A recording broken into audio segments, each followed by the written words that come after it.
లూకా రాసిన శుభవార్త 2వ అధ్యాయము. ప్రభువైన యేసుక్రీస్తు వారి శిష్యుడు లూకా రాసిన శుభవార్త 2వ అధ్యాయము 8వ వచనం నుంచి 14వ వచనం వరకు మనం మార్చి చదువుదాం. లూకా 2:8-14 వరకు. ఆ దేశంలో కొందరు గొర్రెల కాపరులు పొలములో ఉండి రాత్రివేళ తమ మందను కాచుకొనుచుండగా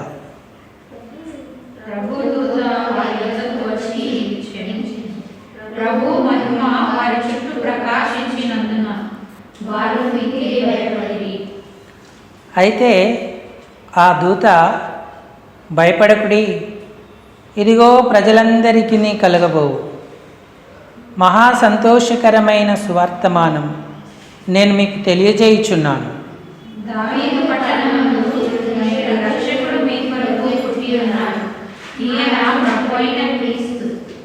దానికిదే మీకు ఆనవాలు. ఒక శిశువు పొత్తిగుడ్డలతో చుట్టబడి ఒక తొట్టిలో పండుకొని ఉండుట మీరు చూచెదరని వారితో చెప్పెను.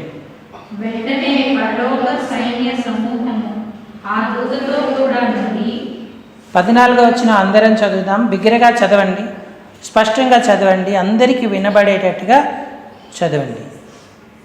సర్వోన్నతమైన స్థలములలో దేవునికి మహిమయు, ఆయనకిష్టమైన మనుషులకు భూమి మీద సమాధానమును కలుగునుగాక అని దేవుని స్తోత్రము చేయుచుండెను. చాలండి. చదువుకున్న లేఖన భాగం చేరిరాగలిగిన మన హృదయాలకు మన ప్రభువును, మన రక్షకుణ్ణి ఆత్మ సత్యాలతో ఆరాధించడానికి హెచ్చరికగా, పురికొల్పుగా, ఆశీర్వాదకరంగా, దీవెనకరంగా ప్రేమగల దేవుడు చేయునుగాక. ఆమేన్. ప్రభు ప్రజలారా, ప్రభునందున్నటువంటి ప్రియమైన వారులారా, క్రైస్తవ జీవితంలో ఆరాధించడము కంటే అద్భుతమైన అనుభవం మరొకటి లేదు. ఆరాధించేవారు దేవుణ్ణి మహిమపరుస్తూ ఉన్నారు. అలాగే వారు భూలోకంలో దేవుని ఆశీర్వాదాలకు ప్రాప్తులవుతూ ఉన్నారు. మన దేవుడు ఆరాధనలకు యోగ్యుడు, అత్యున్నతమైన సింహాసనమందు ఆసీనుడు, ఎల్లప్పుడూ స్తుతికి పాత్రుడు.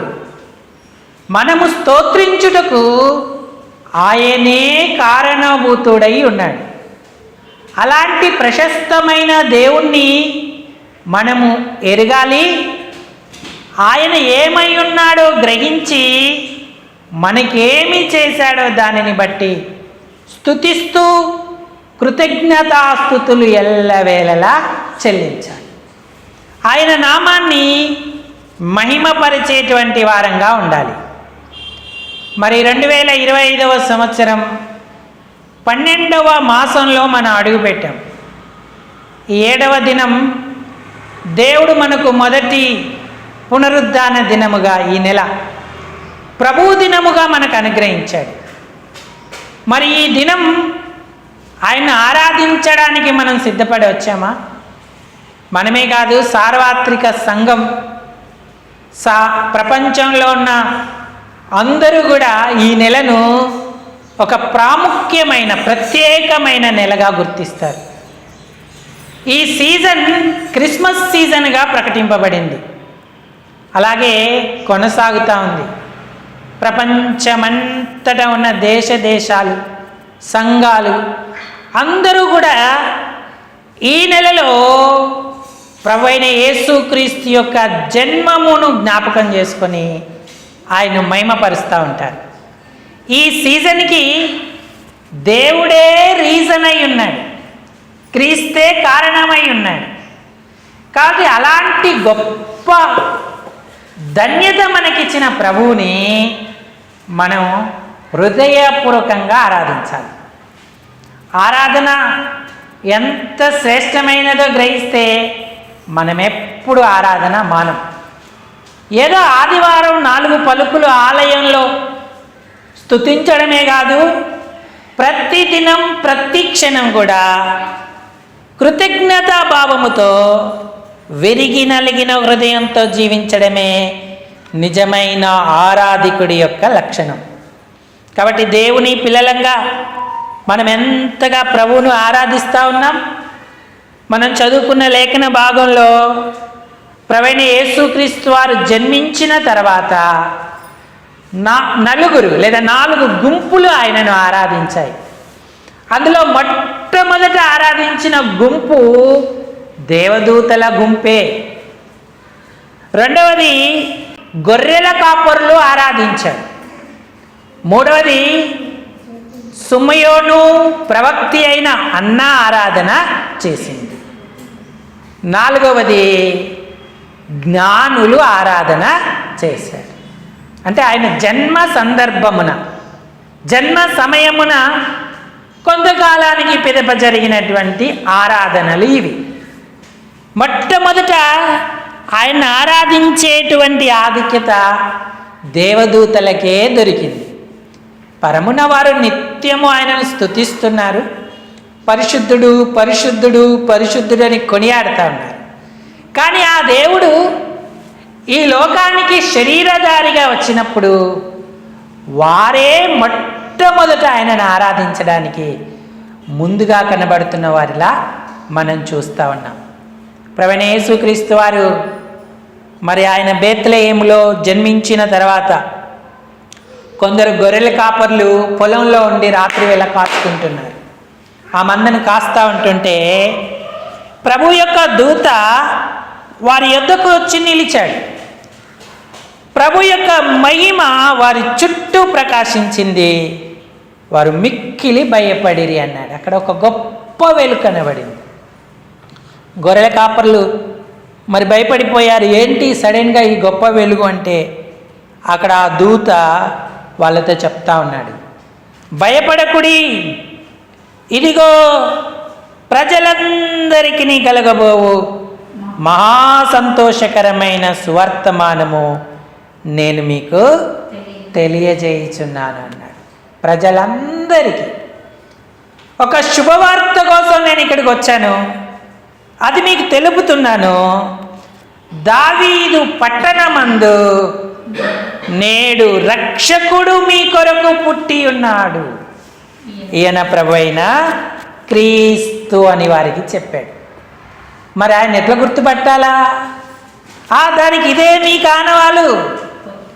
ఒక శిశువు పొత్తిగుడ్డలతో చుట్టబడి ఒక తొట్టిలో పండుకొని ఉండుట మీరు చూచెదరని వారితో చెప్పాను అన్నాడు. గొర్రెల కాపర్లకు మహా సంతోషకరమైన శుభవర్తమానం దూతలు తెలియజేశారు. వారు ఆశ్చర్యపడ్డారు, భయపడ్డారు. ఆనవాళ్ళు కూడా వారికి చెప్పారు. వారు వెళ్ళి ఆరాధించడానికి ముందుగానే దూత ప్రభువును ఆరాధించడం మొదలుపెట్టారు. అప్పుడు ఏం జరిగింది? 13వ వచనం చదవండి. లూకా 2:13. వెంటనే ఆలస్యం లేకుండానే పరలోక సైన్య, మనమేమో ఆలస్యం చేస్తాం. ఆరాధించండి అమ్మా, సమయం పోనివద్దమ్మా, ఆరాధించండి అమ్మా అని చెప్పించుకుంటా ఉంటాం. హృదయంలో దేవుని పట్ల ప్రేమ కృతజ్ఞత భావం ఉప్పొంగుతూ ఉంటే వెంటనే ఆరాధన ఎత్తుకుంటాం, వెంటనే కృతజ్ఞతాస్తుతులను మనము చెల్లిస్తూ ఉంటాం. వెంటనే అనే మాట వారి యొక్క ఆతృతను తెలియజేస్తూ ఉంది. ఆ పరలోక సైన్య సమూహం ఆ దూతతో కూడా నుండి సర్వోన్నతమైన స్థలములలో దేవునికి మహిమయు ఆయనకిష్టులైన మనుషులకు భూమి మీద సమాధానము కలుగునుగాక అని దేవుని స్తోత్రము చేస్తూ ఆయనను మహిమపరిచారు. వారు ఆయనను ఆరాధిస్తూ ఉన్నారు. ఆ ఒక్క దూతే కాదు, పరలోక సైన్య సమూహం అంతా కూడా వారికి కనబడింది. వారందరూ ప్రభువును ఆరాధిస్తూ గనపరుస్తూ ఉన్నారు. ఈనాడు దేవుని ఇంటికి వచ్చిన మనం సంఘముగా, మహాసైన్యముగా ఆయన ఆరాధించడానికి సిద్ధమా? రక్షకుడు మీ కొరకు పుట్టాడు. భూమి మీద ఆయన సమాధానం ఇవ్వడానికి వచ్చాడు. ఎవరైతే ప్రభువైన యేసుక్రీస్తును ఒప్పుకొని అంగీకరించి ఉంటారో వారికి మాత్రమే సమాధానం కలుగుతుంది. వారు ఎప్పుడైతే దేవుణ్ణి స్తోత్రిస్తారో సర్వోన్నతమైన స్థలాల్లో దేవునికి మహిమ కలుగుతుంది అన్నాడు. ప్రజలందరికీ శుభవార్తే కానీ అందరికీ సమాధానం లేదు. ఎందుకంటే ఆయనకిష్టులైన వారికి మాత్రమే సమాధానం. ఆయనకి ఎలా మనం ఇష్టం అవుతాం? ప్రభువైన యేసుక్రీస్తుని సొంత రక్షకుడిగా అంగీకరించి పాపం విషయమై పశ్చాత్తాపడి నేను పాపిని ప్రభు అని ఒప్పుకున్న వాళ్ళందరూ ఆయనకి ఇష్టలే. ఆ ఇష్టలకే ఆయన సమాధానాన్ని అనుగ్రహిస్తూ ఉన్నాడు. మరి పరలోక సైన్య సమూహం ఈ సత్యాన్ని తెలియజేస్తూ ప్రభువును ఆరాధిస్తూ కనపరుస్తూ ఉన్నాడు. ఇంకా నువ్వు రక్షణ పొందలేదా? యేసు ప్రభువుని నీ సొంత రక్షకుడిగా అంగీకరించలేదా? సాంఘికంగా ఇది క్రిస్మస్ సీజన్ కదా నీ స్టార్ పెట్టుకొని, క్రిస్మస్ ట్రీ పెట్టుకొని, కేక్ కటింగ్ చేసి అందరికీ నువ్వు స్వీట్స్ పంచినంత మాత్రాన నీకు సమాధానం కలగదు, దేవునికి మహిమ కలగదు. నీ అంతరంగంలో ఎప్పుడైతే యేసును ప్రభుగా ప్రతిష్ఠించుకొని ఆయనకిష్టం అవుతావో అప్పుడు నీకు సమాధానం కలుగుతుంది. అప్పుడు నువ్వు స్టార్ పెట్టుకోక్కర్లేదు, క్రిస్మస్ ట్రీ పెట్టుకోక్కర్లేదు, కేకులు కట్ చేయక్కర్లేదు, అప్పుడు నువ్వు నలుగురికి స్వీట్ కూడా పంచక్కర్లేదు. నీవే ఒక నక్షత్రంలాగా దేవుని మహిమ కొరకు ప్రకాశిస్తావు. దేవదూత వలె ఆయనను ఆరాధించేటువంటి ధన్యత మనకు లభిస్తూ ఉంటుంది. చూడండి, ఈ దూతలు ఎంత ధన్యులో. ఆది కాండం నుంచి ప్రకటనా గ్రంథం వరకు దూతలు ఉన్నారు. ఆరాధించిన దూతలు ఉన్నారు, వర్తమానం తెచ్చిన దూతలు ఉన్నారు, యుద్ధాలు చేసిన దూతలు ఉన్నారు, మూర్ఖించి పడిపోయిన దూతలు ఉన్నారు. కానీ ఈ దూతలు ఆ దూతల్లో చేరకుండా వీరు నిష్కల్మషంగా పవిత్రంగా ప్రభువును ఆరాధిస్తూ ఉన్నారు. ఈ దూతలు ఆయన సృష్టిలో మరొక భాగం. వారు మన కంటికి కనబడకపోవచ్చు, కానీ సమయ సందర్భాలను బట్టి భక్తులకు కనబడినా వారు నిరంతరం ఆయన ఆరాధిస్తూనే ఉంటారు. ఈనాడు ప్రభు మనల్ని కూడా కోరుతున్నాడు, దూతల వలె మనం ఆయన ఆరాధించాలి. దూతలు అనగానే మనకేం గుర్తొస్తుంది? వాళ్ళ వస్త్రధారణ, వాళ్ళు తెల్లగా వెలుగులాగా ఉంటారని మన భావనకు తోస్తూ ఉంటుంది. వాస్తవమే. ఆ తెలుపు పరిశుద్ధతకి, ఆ తెలుపు పవిత్రతకి, ఆ తెలుపు నిష్కపటత్వానికి సూచనగా ఉంది. వారు నిష్కపటులై, పవిత్రులై, పరిశుద్ధులై ప్రభువును ఆరాధిస్తూ ఉన్నారు. ఎంత ధన్యత! వారు 2 రెక్కలతో కాళ్ళను కప్పుకొని, 2 రెక్కలతో ఎగురుతూ, 2 రెక్కలతో ముఖములను కప్పుకొని ప్రవక్త అయిన యెషయా చూసిన దర్శనంలో పరిశుద్ధుడు, పరిశుద్ధుడు, పరిశుద్ధుడు అని ఆయనను స్తుతిస్తున్నారు. వారికి పరిశుద్ధ పెదవులు ఉన్నాయి. దేవుడు వారిని పరిశుద్ధపరిచాడు. దూతలలో కూడా లోపాలు ఉన్నప్పటికీ కూడా యేసయ్య జన్మం ఆ దూతలకు ఎంత ధన్యతనిచ్చింది. కాబట్టి ఈనాడు నువ్వు పవిత్రుడవయ్యావా? పరిశుద్ధుడిని ఆరాధించడానికి నిష్కపటంగా పవిత్రమైన మనసుతో ఉన్నావా? అలాంటి ఆరాధనే ఆయనకు ప్రీతిపాత్రమైంది. దాన్ని ఆయన కోరుకుంటున్నాడు.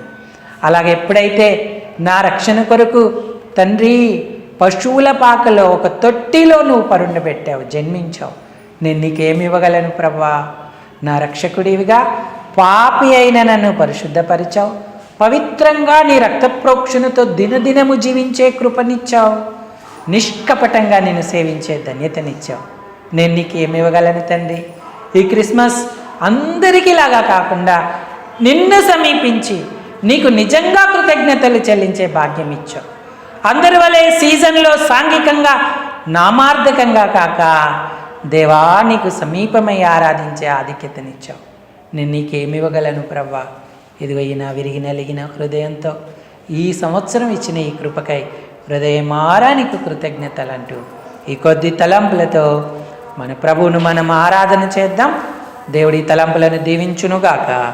అందరూ తలలు వంచి కళ్ళు మూసుకోండి. ఒకరి తర్వాత ఒకరు ఆరాధనలోకి వెళదాం.